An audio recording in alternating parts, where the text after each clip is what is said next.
गोल्डनी crash दिलेला आहे जवळपास 1,40,000 1,25,000च्या आसपास आणि सिल्वरने सुद्धा 2,20,000 2,25,000च्या आसपास क्रॅश दिलेला आहे. तर ह्याच्या मागचं रिझन काय? भले वॉर चालू आहे, या अशा सिच्युएशन्समध्ये सुद्धा गोल्डचे प्राइस वन साईड शूट करायला पाहिजे वरच्या साईडला, बट तरी का होत नाही? मानलं तर असं जातं की वॉर लाईक सिच्युएशन असेल किंवा पॅन्डेमिक लाईक सिच्युएशन, जसं की कोविड होऊन गेला, अशा सिच्युएशन्समध्ये सगळे लोक आपला हार्ड कॅश जो आहे तो एका सेफर ॲसेटमध्ये म्हणजे जसं की गोल्ड आणि सिल्वरमध्ये शिफ्ट करून ठेवतात आणि त्यामुळे जे गोल्ड आणि सिल्वरचे प्राइसेस जे आहे वन साईड रॉकेट सारखे शूट करतात वरच्या साईडला. बट यावेळेस असं आपल्याला वॉर चालू असून आपल्याला का बघायला भेटत नाही? त्याच्यामागचं रिझन आहे ऑइल. दुसरं रिझन आहे की यूएसचे रेट कट. सिल्वरचं पडण्यामागचं रिझन आहे ऑइल. ठीक आहे, ते मी तुम्हाला सगळं एक्सप्लेन करतो आणि मोदीजींना ह्याच्यामध्ये आणू नका, कारण की हे सगळे सिच्युएशन्स हे ग्लोबल सिच्युएशन्स आहेत, फक्त इंडियाचा प्रॉब्लेम नाही.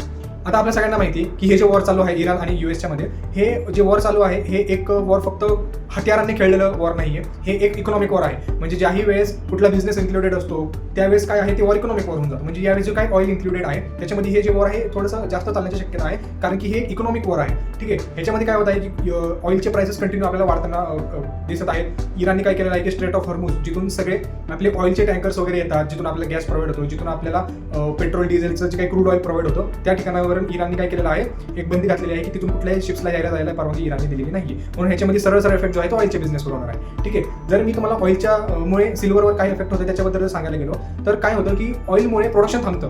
का थांबतं? इंडस्ट्री ऑइलवर चालते. ठीक आहे, इंडस्ट्रियल युजेसच्या ज्या काही गोष्टी आहेत त्या सगळ्या ऑइलवर चालतात. इंडस्ट्रीचं ट्रान्सपोर्टेशन ऑइलवर चालतं.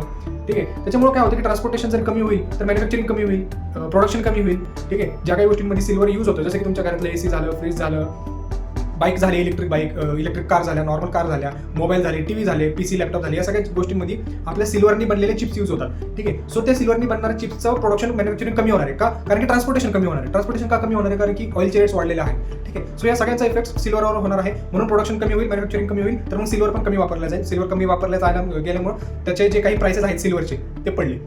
गोल्डचं जर मी तुम्हाला रिझन द्यायला जर गेलो तर जे काही यूएसचे रेट कट्सचे एक्सपेक्टेशन होते 3.8%च्या आसपास इन्फ्लेशन रेट कटचे, ते आपण 18 मार्चला आपण सगळ्यांनी बघितलं की त्या दिवशी रेट कट झाले नाही. आता रेट कट झाले नाही त्याच्या मागचं रिझन गोल्डसाठी बेरिश असेल. ठीक आहे, जर गोल्डसाठी रिझन बेरिश असेल तर गोल्ड ऑब्व्हियसली पडणार. आता होतं काय की ज्याही वेळेस रेट कट होत नाही, ठीक आहे, आपलं इंडेक्स जे आहे यूएसचं इंडेक्स 100.5 का 101च्या आसपास समथिंग गेलं होतं. त्याच्यामुळे काय होतं की ज्याही वेळेस हलकंसं सुद्धा गोल्डचे प्राइस इंडेक्सच्या प्राइसमध्ये आपल्याला म्हणजे डॉलरच्या प्राइसमध्ये आपल्याला ज्याही वेळेस स्ट्रेंथ बघायला मिळते त्यावेळेस बाकीचे करन्सीज कमोडिटीज वगैरे पडतात.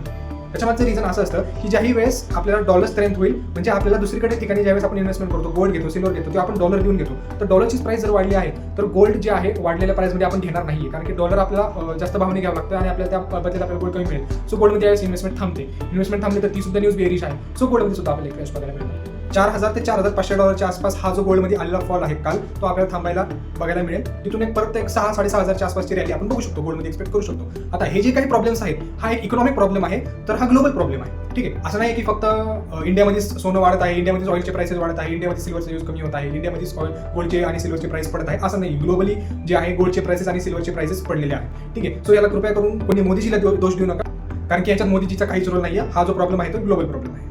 ठीक आहे, सो हे सगळं झालं ऑइलबद्दल, सिल्वरबद्दल आणि गोल्डबद्दल. आता ह्या ज्या सगळ्या गोष्टी आहेत ह्या सगळ्या गोष्टी आपण अजून पुढचे प्रेडिक्ट नाही करू शकत, ना तुम्ही करू शकता ना आपण करू शकतो, कारण की एक वॉर लाईक सिच्युएशन आहे. ठीक आहे, सो आपल्याला बघावं लागेल की आता पुढे काय होईल, कधी वॉर थांबेल. जोपर्यंत वॉर थांबत नाही तोपर्यंत ऑइलचे प्राइसेस सेटल डाऊन होणार नाही, आणि जोपर्यंत ऑइलचे प्राइसेस सेटल डाऊन होणार नाही तोपर्यंत आपल्याला सगळे इलेक्ट्रॉनिक आयटम्सचे ज्याच्यामध्ये सिल्वरचे चिपसेट यूज होतात त्याच्यामध्ये आपल्याला थोडीशी एक महागाई वाढताना दिसेल. मोबाईलचे प्राइसेस वाढतील, पीसी लॅपटॉपचे प्राइसेस वाढतील. ठीक आहे, सीपीयू युनिटचे प्राइसेस वाढतील, एसी युनिटचे प्राइसेस वाढतील. ठीक आहे, या सगळ्या गोष्टीमध्ये आपल्याला एक प्राइस राईज बघायला भेटणार आहे, not only in India, globally. ठीक आहे, सो पुढे काय होईल कसं होईल मी अपडेट करतो तुम्हाला. तोपर्यंत थँक्यू सो मच.